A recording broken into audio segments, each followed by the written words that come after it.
സുനേട്ടനൊക്കെ established ആണ്, പിന്നെ പുതിയ ആളുകൾ സിനിമയിൽ പുതിയതാണ്.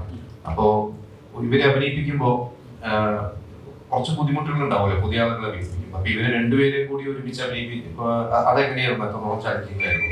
കാരണം ഇവരൊക്കെ പെട്ടെന്ന് ചിലപ്പോൾ ഗ്രാസ്പ് ചെയ്ത് ചെയ്യുന്ന ആളുകളാണ്. ഈ പുതിയ ആളുകളാണെങ്കിൽ നമ്മൾ ചിലപ്പോൾ കുറച്ച് പറഞ്ഞു കൊടുക്കേണ്ടി വരും. അപ്പോൾ ഇവര് റിലേറ്റ് ചെയ്യാൻ ഇവർക്ക് ഒരു ക്ഷമയും വേണമല്ലോ ഡയറക്ടർക്ക്. അതെങ്ങനെയാണ് അത് ബാലൻസ് ചെയ്ത് കൊണ്ടുപോയത്? ചേട്ടാ സത്യം പറഞ്ഞാൽ അത് ഞങ്ങളുടെ ഒരു ടീമിന്റെ ഒരു ഇതായിട്ട് ഞാൻ കാണുന്നുള്ളൂ. കാരണം സുനിലേട്ടനെ പോലുള്ള ഒരു എക്സ്പീരിയൻസ് പ്രശാന്തുണ്ട്. അപ്പൊ അവരെല്ലാവർക്കും നമ്മൾ ആദ്യം തന്നെ നമ്മുടെ ക്രൂ ആണെന്ന് അവർക്കറിയാം. അപ്പൊ അവരെല്ലാം അതനുസരിച്ച് നമ്മളോട് നിന്നു എന്നുള്ളതാണ്. അതോടൊപ്പം തന്നെ ഞങ്ങളുടെ DOP script Sabu James sir, അപ്പോൾ സാറാണ് ഞങ്ങളുടെ ബാക്ക് ബോൺ എന്ന് പറയുന്നത്. സാറിന്റെ സത്യം പറഞ്ഞാൽ സാറിന്റെ ആ ഒരു പിൻബലത്തിലാണ് നമ്മൾ സിനിമ ചെയ്യുന്നത് തന്നെ. ഞാൻ പറഞ്ഞത് എനിക്ക് വേറെ എക്സ്പീരിയൻസുകളൊന്നുമില്ല. അപ്പം സാറിന്റെ 35 വർഷത്തെ എക്സ്പീരിയൻസ് ഈ സിനിമയിൽ ഞങ്ങൾക്ക് കാണാൻ സാധിക്കുന്നുണ്ട്.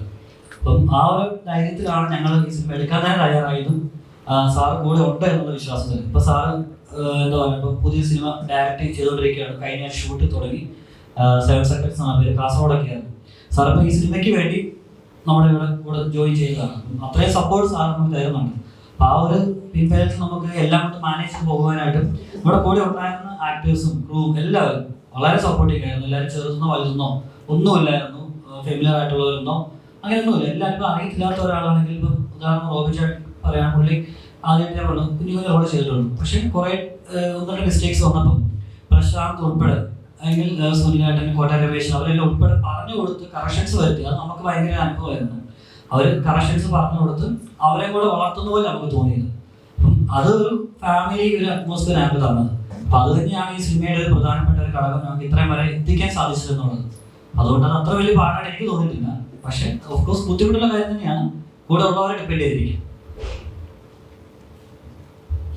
ആഡ് ചെയ്യാൻ അപ്പം ഞാൻ പറഞ്ഞില്ല, ഞാനിപ്പോൾ ജോബിന് മുമ്പ് അറിയുക അദ്ദേഹത്തിന്റെ പ്രൊഫൈൽ നോക്കുമ്പോൾ അങ്ങനെ ഭയങ്കര എക്സ്പ്രസീവായിട്ടൊന്നുമില്ല.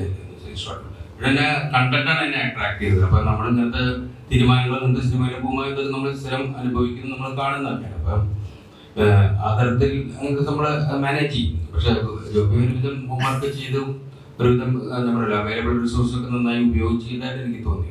പിന്നെ അദ്ദേഹം ജോലിയും ഇടയ്ക്ക് ജോലി അങ്ങോട്ട് അയർലൻഡിൽ പോവുക, തിരിച്ചു വരിക, പിന്നെ ഷൂട്ട് ചെയ്യുക, അങ്ങനെയൊക്കെ ആയിട്ട് നല്ല ഹെക്റ്റിക് ആയിരുന്നു. ഒരു മനോഹരമായിട്ട് അദ്ദേഹം മാനേജ് ചെയ്തു. അപ്പൊ കൂടുതൽ നമുക്ക് ഇങ്ങനത്തെ ചിത്രങ്ങളൊക്കെ പ്രതീക്ഷിക്കാം അല്ലേ? അവരുടെ ബെസ്റ്റ് നന്നായി ചെയ്തിട്ടുണ്ട്.